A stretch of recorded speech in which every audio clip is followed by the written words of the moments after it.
or average. Why? Because no one is perfect.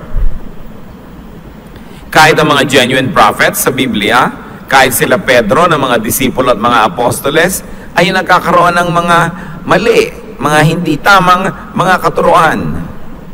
No one is perfect. Not even genuine prophets. Even genuine servants of God experience lapses. No?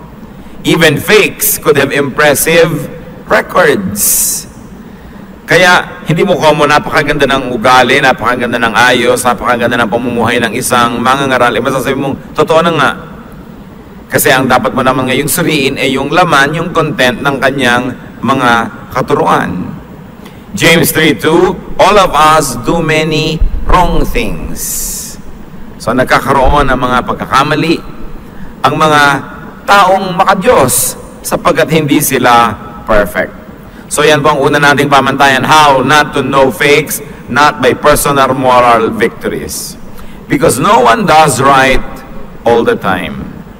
Romans 3:10, the scripture tells us no one is acceptable to God.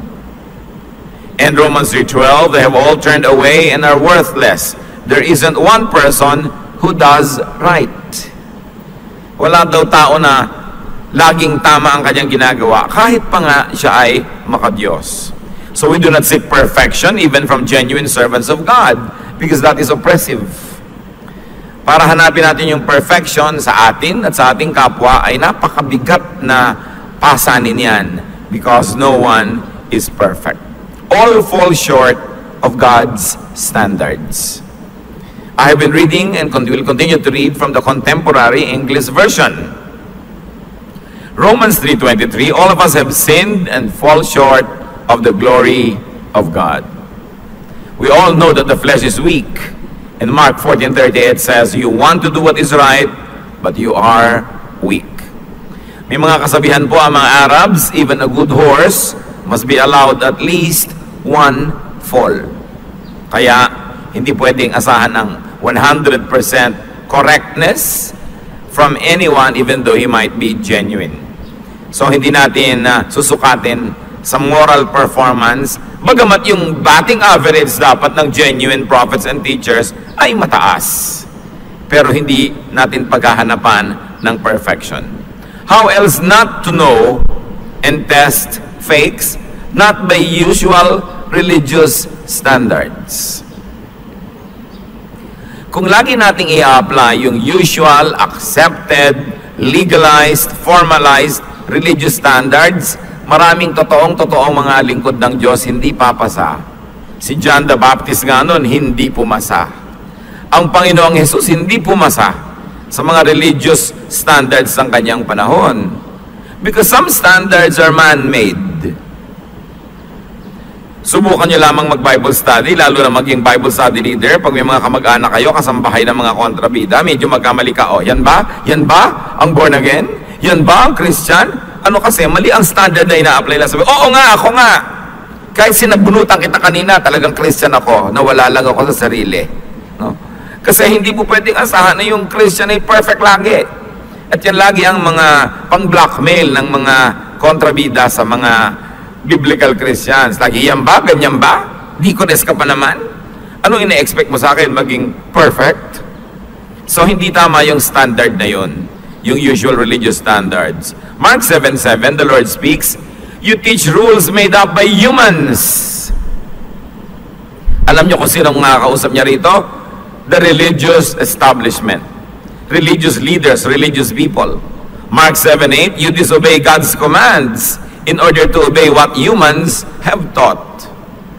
Sa panahon ng Panginoon, napakarami niyang itinuwid sapagkat napakarami ng kalikuan na dahil galing sa templo, galing sa mga religious leaders, akala ng mga tao yun na yung tuwid. At yung kabaligtaran na matuwid, naging mukhang liko dahil napalitan ng standards ng mga tao. Hindi lahat ng official teachings and standards of the church, yun nga ang kalooban ng Diyos. Mark 7:9, sabi pa ng Panginoon sa mga religious leaders, you are good at rejecting God's commands so that you can follow your own teachings.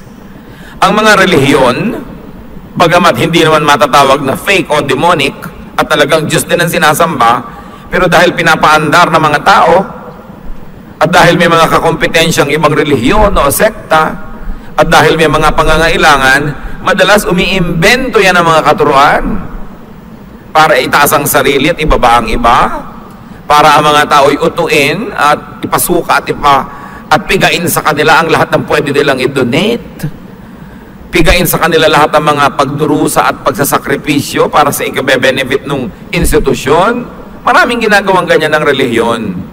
At marami ring dinidemonize, pinagmumukhang masama at mali, hindi dahil totoo masama at mali, kasi hindi lang konforme sa kanilang mga molde o sa kanilang mga frames. Kaya ang kausap ng Panginoon dito na kanya tinutuligsa, hindi naman yung mga ungodly yung talagang official religious leaders. How to tell fakes? Dapat hindi natin laging ginagawang standard ang standard ng relihiyon. Madalas pa nga relihiyon ang nagmi-misrepresent sa Diyos. Alam nyo kasi ang relihiyon, madali sana kung dalawa lang kayo, tatlo, mag-worship lang kayo, tahimik ang buhay nyo. Pero oras na dumami na ng dumami kayo, meron kayong mga empleyado pinapasweldohan, may mga binabayarang rent, mga kuryente, nagkakaroon ng iba kuminsan ng mga priorities ng religious leaders. Puro fundraising, survival, or preeminence over other churches, naiiba. Kaya meron ding pagpapala yung hindi masyadong malaki kasi walang masyadong maraming pressure para mag-perform, para magpalabas. Pero importante, lagi mo sinusukat, not all religious regulations are from God. Hindi naman ko mo inimbento ng relihiyon yung regulasyon at hindi diretsong galing sa Diyos. Ay masama na nga.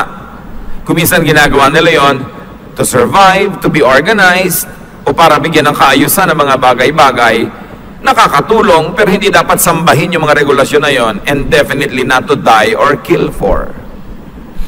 So merong mga religious establishment na sabi, dapat formal yung suot natin pag Sunday.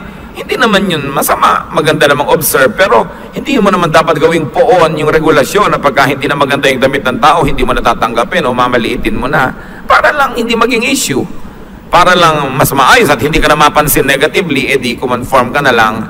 Pero dapat pinipili natin, alin ba talaga yung mga katuroan na talagang kailangan dahil sa Diyos, at alin yung inilagay lang dyan ng relihiyon to make it more convenient or more organized.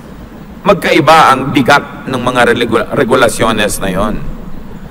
We are not to judge people only because they are breaking some religious standards. If a person breaks or fails to reach some set religious standards of morality, it doesn't follow that he is ungodly or immoral or breaking God's real law or displeasing God. Sometimes they're only displeasing the religious establishment. All throughout history, you see that institutionalized religion demonizes many ideas and things and people that may not really be offensive to God. Kaya maraming mga giyera, religious wars, are not fought between unbelievers, but between two factions of believers of the same God. Kasi nga pumapasok yung human factor. Many times, institutionalized religion makes spirituality burdensome. And this was the glaring reality during the Lord's time.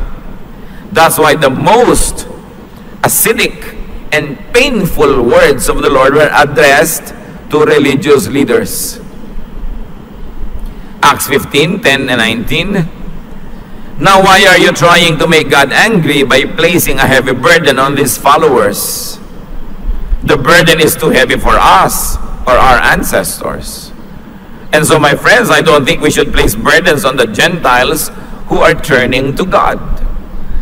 Nagkaroon ng pagtatalo ang mga naunang mga Kristiyano kung anong gagawin nilang patakaran sa mga hindi naman Hudyo na naging Kristyan, sa mga Gentiles. Yung iba sabi nila, kailangan maging Kristyan tulad natin. So kailangan the men should get circumcised, they should observe our dietary laws, they should observe our traditions before they can become Christians. At sabi nga nitong matalinong nag-observe na ito, ang mga ninunungan natin hindi naman nasunod lahat ang regulasyon ng templo. Hirap na hirap ang lahat ng henerasyon ng mga Hudyo sa dami na ng naipataw nating mga bawal at mga do's and don'ts. Hindi naman natin nasunod. Ang bigat, ang hirap. Tapos ngayon, pati yung mga hindi Hudyo nagiging Kristiyano, hindi na lang natin payagang maging diretsong Kristiyano as Gentiles. Ipapapasan pa natin sa kanila yung mga bigatin ng relihiyon natin na hindi naman natin nadala. Kaya sabi, huwag na natin gawin yan sa kanila. Dahil sa maraming inimbento ng relihiyon na pampahirap para lumapit sa Diyos, pampabigat para maging makadiyos, naawa ang Panginoon sa maraming tao. That is why Jesus pitied the people. Pag nakikita niya in Jerusalem, siya ay napapaluha. Ang mga tao ay napakaraming pagdurusa at paghihirap na akala nila ikinatutuwa ng Diyos. Yung pala, hindi naman at inimbento lang ng templo. The people have become victims of misguided and twisted religion. Ang layo-layo na nila doon sa Diyos. Dahil naging institusyon. Pati haba ng balbas may regulasyon na. Pati laylayan ng mga damit, kulay ng mga isusuot. Lahat na regulated na hindi naman talaga ibinigay ng Diyos nung una. At kung ibinigay man, ibinigay sa isang panahon dahil kailangan nung panahon na yon. Kailangan nung kalagayan ng mga tao nung panahon na yon. Ang ginawa naman ng mga tao, na iba na yung kalagayan, na iba na yung panahon, patuloy pa rin ang pinaiiral ang mga kautusan na hindi na bagay sa mga bagong katotohanan ng buhay. Hindi ko mo biblical. Nakita mo sa Bible at nandun yung verse, i-apply mo na sa lahat ng tao, sa lahat ng lugar, sa lahat ng dako. Halimbawa nga si Noah, pinagawa ng sasakyang dagat, ikaw ba gagawa dahil nakasulat doon? Di naman ikaw yung kausap. Di naman ikaw yung pinagawa. Maraming ganong regulasyon. Sabi mo, biblical yan? Yes, no problem. It's really biblical. But remember that there's a context. Bakit yan inutos? Kanino inutos? Sa'yo ba? Bakit yan ginawa ng ganong tao? Merong isang lalaking pinatay ang anak niya dahil sabi niya, kung sino unang sumalubong sa akin pagkagaling ko sa giyera, papatayin ko at i-offer ko sa Diyos. Yung anak ba naman ang sukat lumabas ng bahay? Kasi inaasahan niya ang lalabas mga kambing, mga baka, yung mga alaga nilang hayop na nasa silong, anak yung lumabas. So pinatay niya para, yun ang kung sabi niya at pangako niya sa Diyos. Pero ang tanong man sabi kaya ng Diyos, bakit tinanggap ko ba yung pangako mo? Ikaw lang umimbento niyan. Dapat hindi mo tinuloy kahit pinangako mo dahil hindi naman kita pinapangako niyan Ikaw umiimbento ng pangako na yan. Humihirap tuloy. Mga kapatid, ulitin ko to, hindi common na sa Bible, gagawin nyo na. Titingnan ninyo kung ba't ipinagawa. Kanino ipinagawa? Saan? Kailan? Ngayon, kung lahat ng sitwasyon, the same as your situation now, then it might be safe to apply it to your life. May mga regulasyon na para lang doon sa pangangailangan sa panahon na yun. At ang panahon ay naiiba. What is important is to get the meaning of the verse to the original writer and the original hearers. And then apply its significance to us now.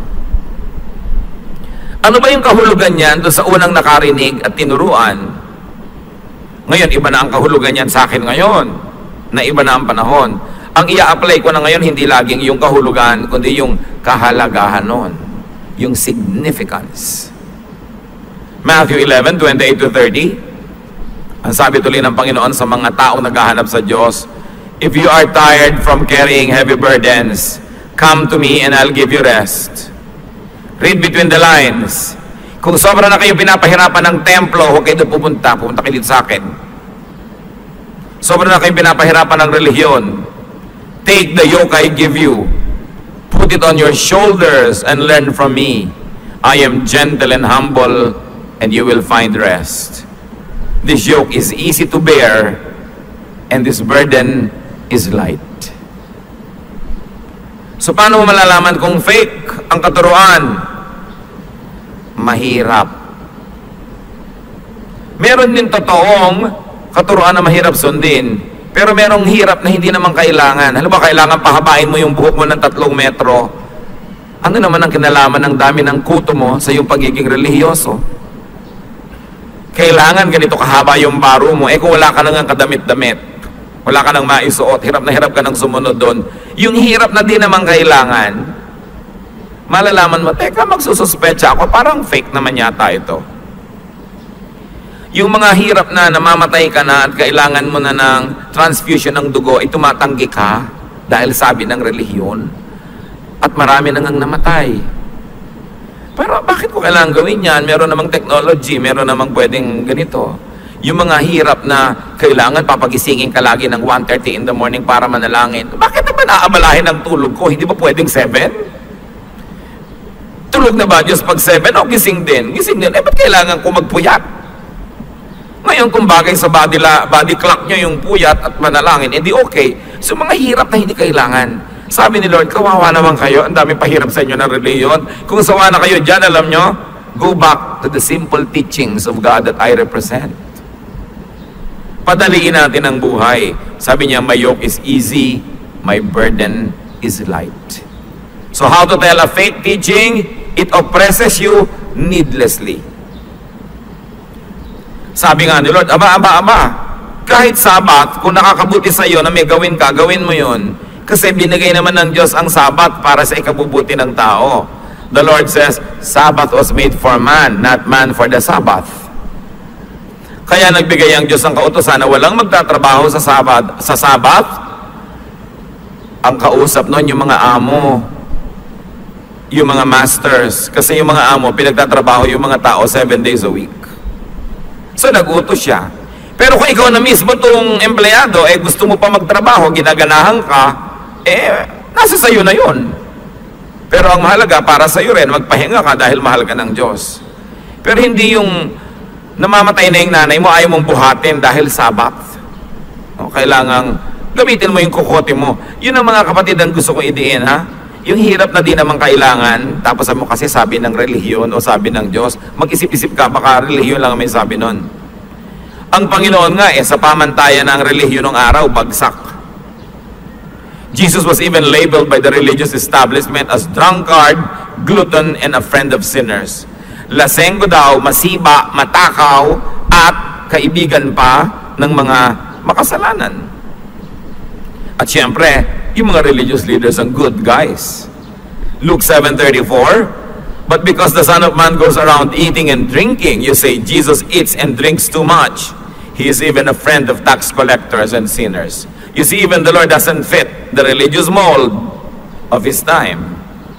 The lifestyle of Jesus was unreligious by those standards, unconventional, and therefore he was judged. How else not to tell fakes? Not by works. Ito ang mga Pharisees and religious leaders na tinutuligsa ng Panginoon. Ang galing ng works nila, ang dami talaga. Works of piety, works of charity, rituals. Ang dami talaga nilang mga matatawag na good works, impressive works, pero hindi naman na-impress ang Panginoon. Matthew 23:15, you Pharisees and teachers of the law of Moses are in for trouble. You're nothing but show-offs. You travel over land and sea to win one follower. And when you have done so, you make that person twice as fit for hell as you are. Sabi niya, oo, masipag kayo, mga missionary kayo, ang sisipag niyong mag-mission, ang sipag niyong mag-convert ng mga tao, pero kawawa ang dinadapuan ninyo at nakikinig sa inyo dahil matapos niyo silang turuan na doble pa ang kasama nila. Na ituturo niya sa kanila ang judgmentalism, self-righteousness, separatism at kung ano-ano na dati, mabuti pa nung hindi sila religyoso, hindi sila ganun. Natuto nga sila ng konting katotohanan, pero ang daming kakambal na mga kaartehan at mga kamalian, mabuti pa hindi nyo nalang tinuruan para kung datnan sila ng mga tunay na magtuturo, at least bukas pa yung puso nila. Kasi pag naturuan ka na ng mga sobrang mga fake, isasara na nila isip mo, hindi ka na makikinig sa ibang darating na magtuturo.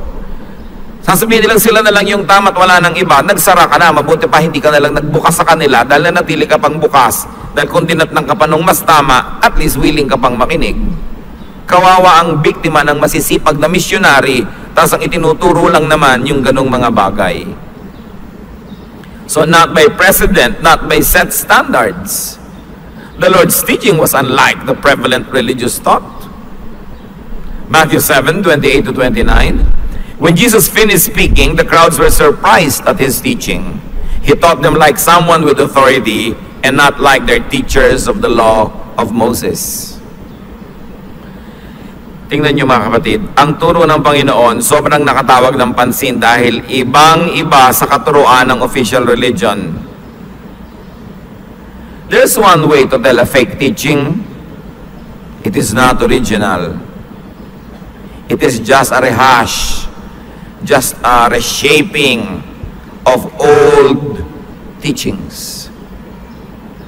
Yung mga fake teachers kasi, if there is one thing that is not their virtue, hindi sila original. Siyempre, hindi naman sila pinagkakalooban talaga ng Espiritu ng Diyos, saan sila kukuha ng original idea? So, ang pwede lang nilang kunin, yung mga lumulutang-lutang na ideya dyan, inaayos-ayos nila, binibihisan nila para magmukhang kanila, ituturo nila, sila na yung propeta ng katuruan na yon, pero there's nothing new. Kaya yung mga sobrang lagi nagtuturo, end of the world na, nothing new. Diba? Luma na ngayon, 2,000 taon na nga na iniisip ng mga tao, end of the world na. No? Napakarami na nagsuot ng helmet, sumuot sa kuweba, nag-resign, kung ano ng mga pinaggagawa at hinintay yung end of the world at isa-isang naglabasan nung hindi naman nag-end ang world. Sasabihin, hindi kasi nag-end kasi blah blah blah. Siyempre may excuse. Kasi hindi kayo sumunod sa turo namin, hindi kayo sumama sa kuweba, hindi tuloy nag-end. No? Yung laging may ibang sisisihin. May magsasabi, itong politikong ito ang mananalo. Tapos pag natalo, kasi meron siyang ginawang hindi tama, hindi tuloy siya nanalo. Sabi sa Bible, if what a prophet says does not happen, he is a fake prophet. Magpa-prophesy ka, tapos pag hindi natuloy, sisisihin mo yung ibang tao, hindi natuloy kasi hindi kayo nakinig sa akin. Ang prophecy ka, pinakita na sa yung mangyayari, kaya mo sasabihin, kahit ano pa, yun ang mangyayari. Pag hindi nangyari, edi fake. Kailangan pa bang i-memorize yan? Diba? Napakarami kasing taong mga nadadaya. How else not to tell fakes? Not by outward trappings like attire or looks or style. Siyempre, what you lack in substance, you have to compensate in form. Hindi ko ang disente, ang linis-linis ng pagkakaahit, no? Ang ganda-ganda ng suot, planchadong-planchado. Pwede man na sabihin, oo nga, maka-Diyos. At hindi ko naman ang suot, medyo Jeff Rocks at kung kakaiba, sabi mo, ay, fake yan. John the Baptizer looked weird, but was super spiritual. Mark 3:4, John wore clothes made of camel's hair. He had a leather strap around his waist and ate grasshoppers and wild honey. Although ngayon siguro, fad na yung grasshoppers and honey, pero nung araw, nawi-weirdan yung mga tao doon. Priest looked proper, religious and ceremonious, but got very low grades from the Lord. Matthew 23:5-7. Everything they do is just to show off in front of others. They even make a big show of wearing scripture verses on their foreheads and arms. And they wear big tassels for everyone to see. They love the best seats at banquets and the front seats in the meeting places. And when they are in the market, they like to have people greet them as their teachers. Sabi niya, huwag kayo ma-impress sa ganong mga looks. Hindi na dadaan yan dyan. How not to tell fakes? Not by claims, not by pronouncements or official dogma or teaching. John 8:33, they answered, we are Abraham's children. We have never been anyone's slaves. How can you say we will be set free? Yan ang tanong ng mga tao sa Panginoon. Aba, mga kaapo-apuhan kami ni Abraham at dahil dyan may birthright kami to heaven. Pero nang sabi ng Panginoon sa kanila, at sabi sa kanila rin ni John, huwag niyo ipagyabang na apo kayo ni Abraham. Kahit itong mga batong ito, pwedeng gawing anak ni Abraham kung gugustuhin ng Diyos. Hindi ganyan mga claims. Yung iba, kami ang tama kasi historically kami itong church na to, kami itong kongregasyon na to. Kami yung nakakonekta sa bato na Jesus. Maraming mga ganong claim. Ibig mo sabihin, magiging tama ka ngayon dahil sumama ka sa relihiyon na sinalihan ng mga tao na yun ng nakaraan. Tama ka ngayon dahil personally, tama ka sa harap ng Diyos. Hindi dahil kung kanino ka sumapi. Kasi personal yan. Ibig mo sabihin, yung mga relihiyon na sinasabi nila, sila ang tama at tunay. Pag sumali ka doon, tunay ka na nga. At pag umalis ka uli doon, o tiniwalag ka nila, hindi ka na naman tunay. So ang pagiging tunay pala, membership. No, it's personal. Kasi sabi, huwag niyo ipagyabang ng mga apo kayo ni Abraham. Pati nga mga Gentile, pag naniwala kay Jesus, itinuturing na apo ni Abraham. So hindi yan by association, by personal relationship with the Lord. Yun ang importante. And definitely, you don't tell fakes by preeminence or numbers or size or power or visibility. Not by social acceptance or longevity or canonization or popularity. Kasi madalas yung majority pa nga, yun na hindi tama. Sabi ng Panginoon, ang papasok niya sa maling pinto, mas marami kaysa papasok sa tamang pinto. And Jewish traditional religion was all this. Malaki, sila yung official, visible, matagal na, 1,000 taon, pero mintis pa rin by the standards of the Lord. As we have said, you don't tell fakes not by association or membership. Don't say that you are a Jew or a descendant of Abraham or a member of this and that sect or congregation. John 8:39, the people said to Jesus, Abraham is our father. Jesus replied, if you are Abraham's children, you would do what Abraham did. But because you are not doing what Abraham did, therefore you are only biological children, but actually not spiritual children. So hindi pwedeng daanin yan dyan. Matthew 3:9, and don't start telling yourselves that you belong to Abraham's family. I tell you that God can turn these stones into children for Abraham. Hindi yan by relation, by membership or association. It is personal. Israelites na nga sila, hindi pa sapat. No? Tingnan nyo to, pansinin nyo. Ito, mga Israelite na, ipinagyayabang nila, Israelite sila, apo ni Abraham. Sabi ng Panginoon, I'm not impressed. Kahit mga bato, pwedeng gawin na apo ni Abraham. Yung tunay na nga apo ni Abraham, hindi pa impress si Lord. Ngayon naman, yung mga hindi nga apo ni Abraham, gusto pang maging apo ni Abraham at pilit pang nag-i-Israelitan. Yung tunay na nga mga Israelite, hindi naman nakaka-impress kay Lord eh. Ikaw nga, hindi ka na nga Israelite, pipilitin mo pa maging peking Israelite, di dalawang layer na ng kapekean yan. Bakit mo kailangan maging Israelite para katanggapin ng Diyos? Yung mga tunay na Israelite, tinanggihan. Ang mahalaga yung personal mong relasyon sa Diyos. Hindi yung kokopyahin mo yung bigote nila, yung costume nila, yung sandalyas nila, yung pagkain nila, yung mga piyesta nila, piyesta mo rin. Yung nga sila nga doon, hindi nga sila tinanggap eh.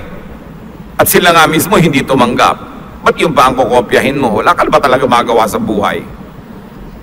Mga Pilipinong nagpipilit maging Jewish, maging Koreano, maging Australian, all nations, all tribes will worship the Lord.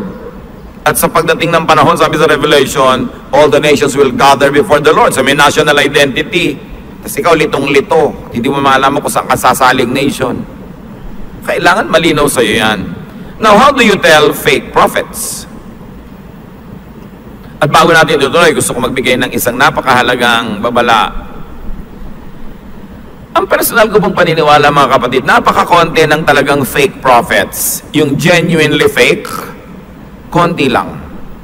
Nagmumukha lang fake siguro dahil kulang lang sa training, kaya kung ano sinasabi. Baka kulang lang sa impormasyon o edukasyon. Kulang lang sa maturity, nandun siya sa level ng pag-iisip na yun, pero baka naman next month, maghunos dili na yan, mag-iba na rin ang paniniwala. So you don't just quickly label people fake. It's best not to judge anybody.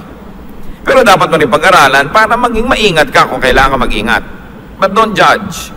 Yung mga tinatawag natin, ay fake si ganon, pwede natin sabihin, baka kulang pa lang yan sa pag-aaral. Pag dumami-dami ang kaalaman, maiisip din niya yun. Bihira siguro mga kapatid yung talagang fake, yung pinadala ng impyerno, yung kampo ni Satanas, konti yun. Marami misguided lang o kaya ay nagpapauso, nagpapakute. Pero hindi mo naman sasabing talagang genuine fake. Fake na fake. Yung fake siya na fake, hindi siya totoong fake. Misguided lang kuminsan. But how do you tell those that are really fake? By personal fruit. Tingnan niyo yung general trend ng kanyang behavior, averages, and the usual self. Rebellious ba siya? Wala ba siyang pagsidlan? Wala na siyang isang takbo ng isip, paiba-iba? Ang gulo-gulo? Yun, isa niyong dapat hahanapin na sign. And by personal fruit, we mean first of all, internal fruit. Ano yung inner personality niya, yung composure, yung essence. Kasi, yung mga tunay na mga anak ng Diyos, bagamat nagkaka-problem, hindi naman laging problemado. Bagamat kuminsan ay natatakot, hindi naman laging nangangamba. Kuminsan ay nalilito, pero hindi laging lito.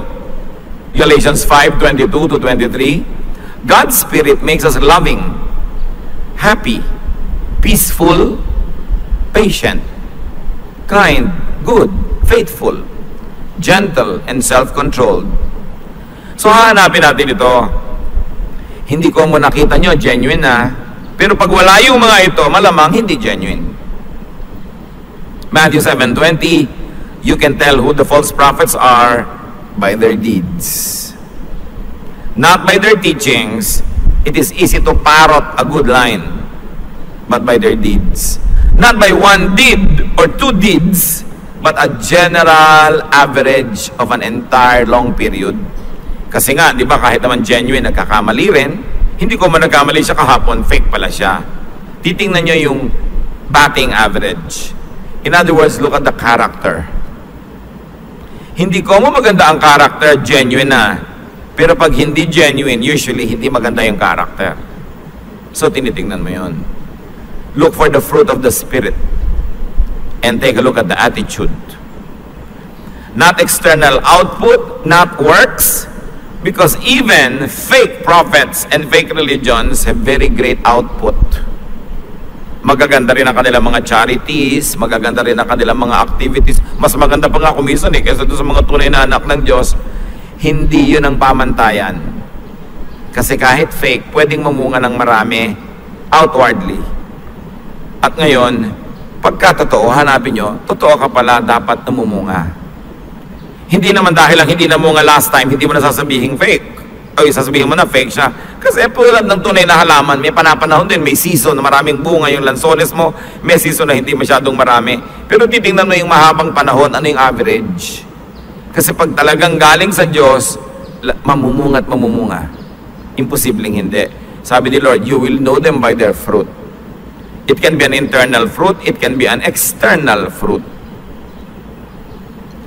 It could be the internal fruit, which is character, or the external fruit that is visible, tangible, measurable. Like behavior coming from character. Ang behavior naman, nasusukat yan eh. Gusto mo maging scientific? Ilang beses kang nanigaw last week? Ilang beses kang nagwala? Ilang beses kang nagalit? Ilang beses, nabibilang mo. Pwede mo sukatin ang behavior. Ephesians 4:22-24, you were told that your foolish desires will destroy you and that you must give up your old way of life with all its bad habits. Let the Spirit change your way of thinking and make you into a new person. You were created to be like God, and so you must please Him and be truly holy. So tinitingnan mo yung kalooban. So you look for concepts. Being moderate and not extremist is something you look for. Usually, ang mga fake prophets, extremist. No? Yung everything or nothing lang. Yung pagkaganito, dapat laging ganito kahit oppressive na. Sobrang extreme. Ecclesiastes 7:18, sabi ni Solomon, keep to the middle of the road. You can do this if you truly respect God. Nasa middle of the road, hindi yung gilid-gilid dito, gilid doon, wala nang gitna. Pagka everything or nothing, everything is to the max, magduda-duda kayo nun. Dahil yun ang mga bagay na nakakapagod. Yung hihingi ng donation, pati yung gintong ngipin mo at mga pasta, babakbakin para kunin, extreme na yun, ano? Yung ikakagutom mo na, binibigay mo pa, at itinuturo, hindi balik ang magutom, extreme na yun.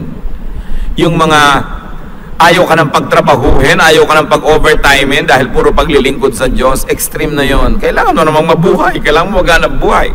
Yung ayaw kang pa-absent ni minsan, inaapoy ka na ng lagnat, sumusuka ka ng dugo, walang a-absent sa church, extreme na yan. Malalaman mo kung ano yung nagpapahirap na hindi galing sa Diyos, galing lang sa religion. Beware of extremist teaching and behavior.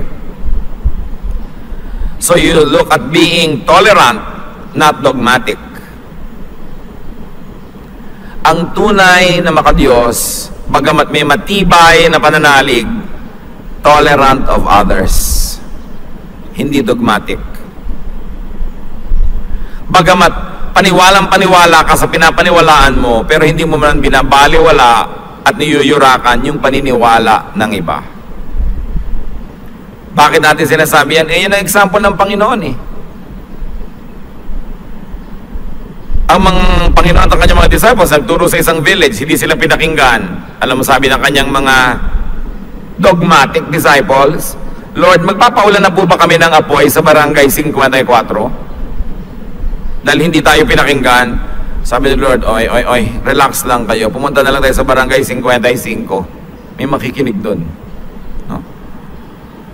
Meron naman, Lord. May mga nagtuturo doon, hindi natin kasapi, hindi natin member. Paulanan ba natin ng apoy? Pahiyain ba natin? Sabi ni Lord, naku, huwag nyo na silang guluhin. Pag hindi natin kalaban, kakampi natin. Whoever is not against us is for us. Si Lord magtuturo, yung ayaw makinig, hindi naman pinipilit. Diba? So nakikita mo, si Lord yung example, hindi siya extremist. Philippians 1:18, but that doesn't matter. All that matters is that people are telling about Christ, whether they are sincere or not. That is what makes me glad. Kasi marami nagtuturo, hindi mo kamukha yung style. Sabi naman dito ng may akda, hayaan na natin, basta si Lord ang itinuturo. Kahit iba pa yung style niya, bayaan na lang. Magturo na lang tayo kung gusto natin, pero wag nating wasakin yung ginagawa nila. Dahil nagtuturo rin naman para sa Panginoon. Yung nagsasabing tayo lang ang ligtas, lahat ng ibang churches hindi ligtas, extremist yun. Sobra ka namang mapalad, no? Na ikaw na lang ang ligtas. At actually, pinagbubunyi pa nila yun, ang lahat mabubulit sa impyerno. Dahil tuwang-tuwa silang sila lang ang ligtas. No? Yung nga, buti nga sa'yo, hindi ka sumali sa amin. Yung ba naman talagang attitude ng totoong makadiyos? Mark 9:38-40, John said, Teacher,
don't stop him. No one works miracles in my name will soon turn and say something bad about me. Anyone who isn't against us is for us. Tingnan nyo to. May nagpapalayas ng masamang espiritu sa pangalan ng Panginoon pero hindi nila kasali, hindi nila kasapi. Di ba mabuti yun? Yung possessed lumalaya, gumagaling, nagkakaroon ng kapayapaan, pinigil ng mga disciples. Why? Kasi hindi sa kanila mapupunta yung credit sa iba. Mas mamatamisin pa nilang manatiling possess yung tao kaysa ang nagpalayas, hindi nila kasapi. Sabi ni Lord, huwag niyong gawin yan, hayaan niyo sila. At least lumalaya yung mga taong ipinagpe-pray nila.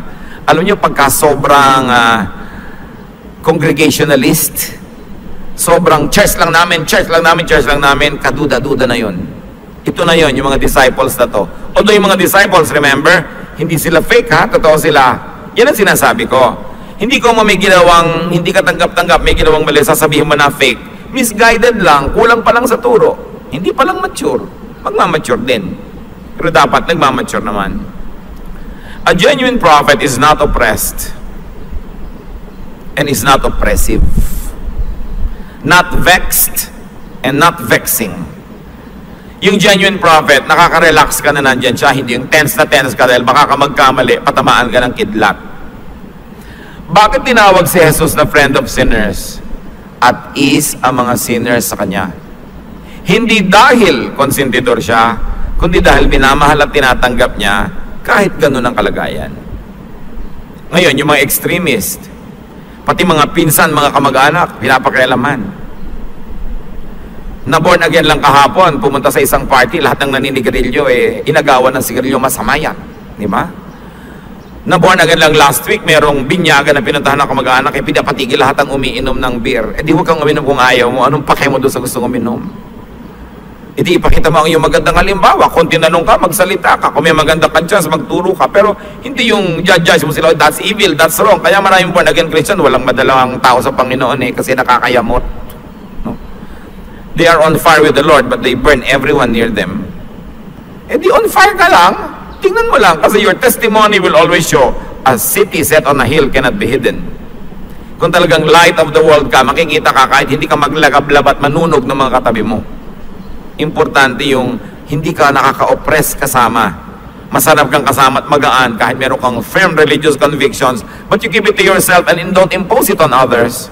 And then they will see your good testimony and on their own free will accept the Lord and become like you, but not because you coerced them into becoming like you, because no one can be coerced. Hindi yan nadadaan sa pilitan. A genuine prophet is obedient to the Father's will. Matthew 7:21, not everyone who calls me their Lord will get into the kingdom of heaven. Only the ones who obey the Father in heaven will get in. Of course, Father's will is debatable, which is not our issue now. Pero ang mahalaga nakikita mo, well, there is a general trend na sumusunod siya sa kalooban ng Ama sa Langit. A genuine prophet is steadfast. Hindi dali-daling nanghihina ang loob at hindi papalit-palit ng doktrina linggo-linggo.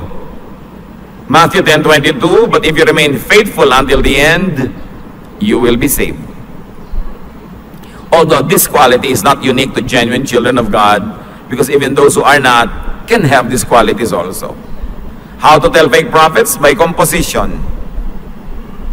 Malalaman mo kung ikaw ay nananalangin, humihingi ng discernment sa Panginoon, mararamdaman mo yung timpla, yung chemistry ng tao. Dahil ang tunay na alagad ng Diyos, magaan. Bakit? Sabi ni Lord, my yoke is easy, my burden is light. Kung minsan mahirap sa katawan, pero magaan pa rin sa loob. Dapat magaan sa loob, maluwag, at dapat panatag. Sabi ni Lord, my peace I give to you. Pag hindi peace ang ibinibigay, puro takot, puro pananakot, puro panguusig, puro guilt, mag-isip-isip na kayo, may tendency to be fake. And yet, baka naman hindi fake, kulang paranding sa maturity. Kaya pag-iingatan nga yung level na fake Kailangan tayong makiramdam. John 14:27, I give you peace. The kind of peace that only I can give. It isn't like the peace that this world can give. So don't be worried or afraid. In Isaiah 26:3, the Lord gives perfect peace to those whose faith is firm. Meron siguro talagang isang mahalagang hanapin nyo sa isang katuruan o nagtuturo. Napapanatag ba ako? Yun. O naliligalig ako? Tuturuan ka, tatakutin ka ng tatakutin, may pumutok lang na bulkan sa Mexico, end of the world na. Diba? Nag-tsunami lang ng konti sa Japan, lulubog na ang buong planeta. Yung sobrang mga dramatic. Napakarami na naging tsunami, napakarami ng pumutok na bulkan at napakarami ng mga lindol numpa. Hindi pa nag-end yung world. Huwag nyo nga problemahin ang end of the world. Ang problema nyo is how to live godly lives today. How to please God. How to enjoy God's blessing. Because the world may not end, but you may die today. Diba? Yun ang talagang end of your world. At lilipat ka na sa kabila, mas paghandaan mo yun. Huwag kayong mahumaling sa mga puro end of the world talk. Luma na yan, 2,000 taon ng end of the world. Panahon pa lang ni Jesus, tinatanong na siya, Lord, ito na po ba ang end of the world? Kailan po ba ang pagdating ng inyong kaharian? Sabi Lord, huwag yan na atupagin ninyo. The kingdom of God is in your heart. Ang atupagin nyo, maging godly kayo. Maging matuloy yung isa kapwa, maibigin. Mamuhay kayo ng may kaayusan. Produce wealth. Be fruitful so that you can give to others. Anong mapapala mong end of the world pinag-uusapan? Kung handa ang spirito mo, dumating man yun o hindi, hindi dumating. Ang masama yung handa ka ng handa at hindi naman dumating, nasayang ang oras mo sa buhay. Ang mahalaga lagi kang godly. Do God's will. Do not be deceived by wolves in sheep's clothing. Nagsasamantala sila tuwing may disaster na nangyayari sa planet, umuuso sila, tas mamaya, hindi na naman kasi wala na naman disaster, maghihintay na naman na susunod. But do not judge a sheep that had just been splattered with mud. Di ba sabi, huwag kayong padaya sa wolf in sheep's clothing.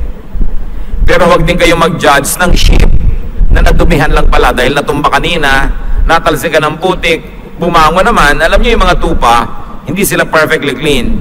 Pero pag nadudumihan sila, kinakaskas nila yung kanilang balat sa bato, sa dahon, kahit saan para sila maglinis. Kasi ang pinagkaiba ng tupa sa baboy, yung baboy sadyang naghahanap ng lubluban. At inaahon mo na ayaw pa. Yung tupa, hindi naman laging malinis. Napapalublob din, natutumba rin, natatalsikan, pero hindi napapakali ng matagal siyang marumi. Doon mo malalaman yung genuine. So, huwag kayo mag-judge sa isang deacon, deaconess, pastor, pastora, whatever, na biglang nagkasala, nagkamali. Mga tupa siguro natumba, pero hindi rin yun mapapakali, maglilinis-linis din yun at magbabagong loob. Huwag nyo sabihin, ay fake pala siya kasi may nagawa siyang mali. Kasi pagka gano'n ng standard, wala nang totoo. Si Jesus lang. Huwag tayong masyadong masungit at masyadong mahigpit sa kapwa. Gusto nyo maging mahigpit sa sarili, pero wag sa kapwa, dahil gano'n ang Panginoon. Ask for discernment.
So kung tatanungin nyo pa rin ako, teka pastor, ano talaga, paano namin malalaman yung fake?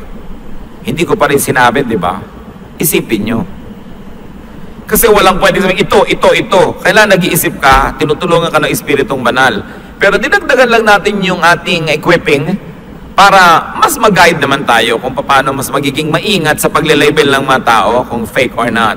But when you are in doubt, don't label anyone fake. You are safer. Don't judge. Pero kung sa palagay nyo, pero para pong fake, careful ka na lang. Suriin mo bago ka sumunod, medyo magdistansya ka, but don't judge people. Madalas siguro nakaka-judge tayo ng sincere naman, kaya lang sincerely mistaken. Pero sincere naman. Malay mo, matama rin yun pagdating ng panahon, lalo't ipinanalangin mo. So don't judge. Always make Jesus your standard and model. Fake can really be very subjective. It can simply be misguided or mistaken or probably immature. Sometimes being fake is a state of mind because tomorrow when you change your mind, you become real. So let's give people a chance. And very important, let us cleanse ourselves of our own personal fakeness. Ang tunay lang na makakaalam kung alin ang fake at totoo, yung may katawan. So ang mahalaga, suriin natin ang sarili natin. Fake ba ako o hindi? But don't be harsh to yourself. Kung may mga mistake kayo, weaknesses, it doesn't mean you're fake. It just means you have mistaken. You have done a mistake. Correct it. Because everything can be corrected with the blood of Jesus Christ. Pero ang lagi natin gawin at sikapin, maging totoo talaga tayo sa sarili. Kailangan honest ka sa sarili mo. Kasi pag pati sarili mo ay niloloko mo pa, magkakasakit ka. Hindi ka sasaya. Maging totoo. At kung hindi tayo masaya kung ano yung totoo sa atin, imbes magpagod tayong takpan yun ng kasinungalingan, gamitin na lang natin yung energy na yun at pagod para yung hindi natin gusto baguhin para makarating dun sa gusto nating puntahan. Instead of using energy to hide what you are, use the same energy to become what you want to be.